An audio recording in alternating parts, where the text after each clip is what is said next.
Alright, Eggnog Part 2.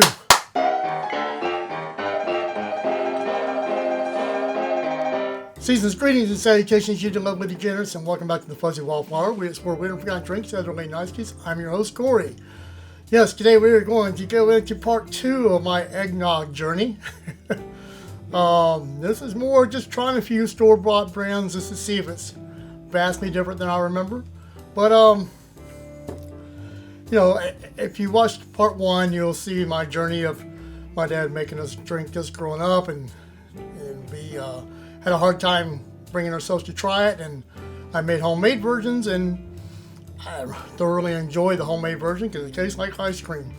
But I remember the ones growing up just tasted like sour milk or something, and it just was not good. And I don't know if it's still that way, if it was just bad 70s, you know, products, or if it was just the way they're made better, different ingredients, who knows. Now I just went and got like 4 store-bought brands, nothing major, just a couple from Walmart, one from Publix, and one from Aldi, and they're pretty common. I think How to Drink, he went into a deep dive a few years ago. I'd definitely check out his if you really want to check out the actual brands. This is more just to watch to see if I get have PTSD from eggnog growing up. We'll start this with the Borden's eggnog. It's pretty yellow compared to my version. You know what? Just for comparison's sake, this is the homemade version. Make sure it's shook up. You make it homemade with a meringue, make sure you give it a shake and let it separate. All right. This is homemade version right here. Oh God, yeah. I mean, it just tastes like cinnamon flavored vanilla ice cream. It just like it just melted in there and you just drank it straight out of the carton. All right. So this is obviously much yellower. I guess it has a lot more egg yolks in it. All right. So this is the Borden eggnog.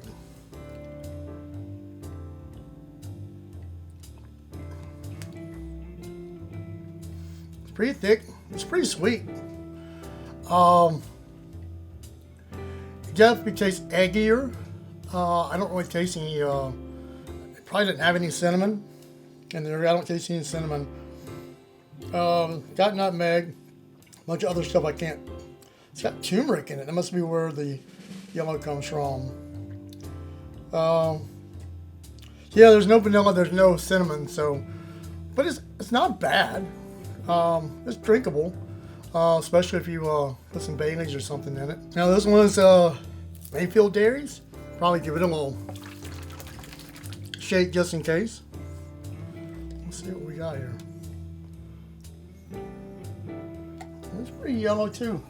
Compared to the Bordens, they're about the same. I'll put you off here to the side. All right, Mayfield eggnog.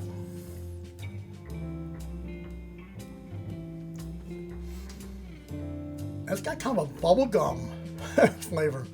I mean, it's much sweeter than I remember. I don't think it has cinnamon in it either. Let's see what the ingredients are.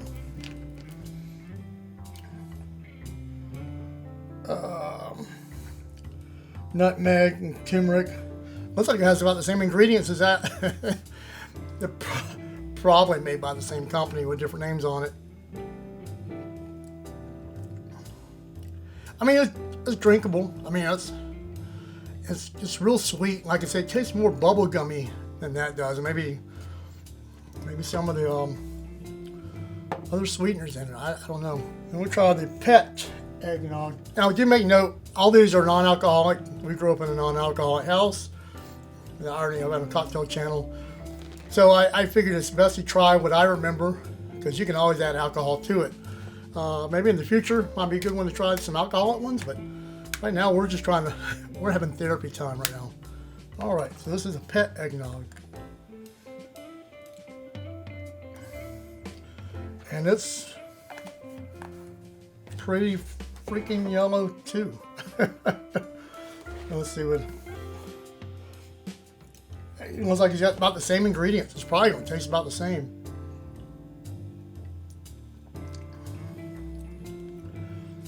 Now that one actually tastes more like vanilla ice cream, but it's still got this weird,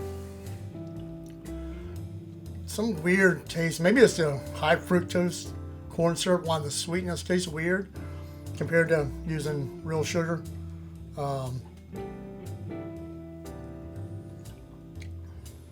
It's drinkable. I wouldn't go out of the way to go get it. I think I'd rather make mine.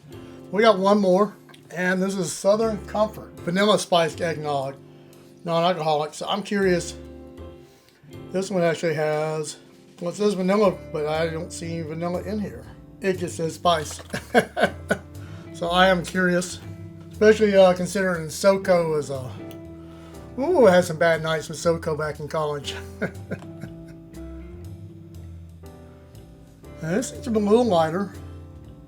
Not as lighter as that. Let's see.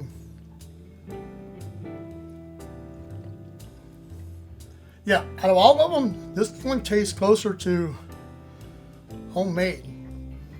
I guess you got the vanilla in there because it tastes like vanilla ice cream.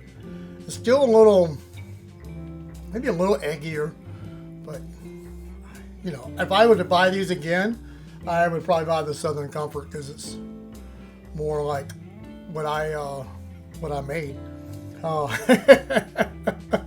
Y'all just watch a grown man go through therapy. Facing my fears. Some people have a fear of jumping out of an airplane. Mine was trying eggnog. Now, I'm sure there was plenty of eggnogs out there. There's probably some that I probably would regret. But these four, you know, somebody offered me that I would drink it. I don't think it didn't taste like that growing up. Like I said, eggnog growing up tasted like it was spoiled. And who knows, back in the 70s, it might have been spoiled. And we just didn't know any better. Yeah, I think out of all these, SoCo is probably the closest one that I would buy from the store out of these. But I don't see myself going out and trying more. It's just not worth it. I kind of enjoyed making the eggnog myself. I'll make some more for my dad for Christmas. You know, it's kind of a peace offering for torturing us kids. Well, and there we go. We got conquered my fears. Tried a few eggnogs against my homemade one. I definitely don't know if my homemade is the best, but it tastes good to me, and that's all that matters. Yeah, if I learned anything, some fears are meant to be conquered. In the meantime, well, I don't have any place to put this. There we go. In the meantime, y'all know what to do. Merry Christmas, season greetings, and all that other good stuff. Cheers.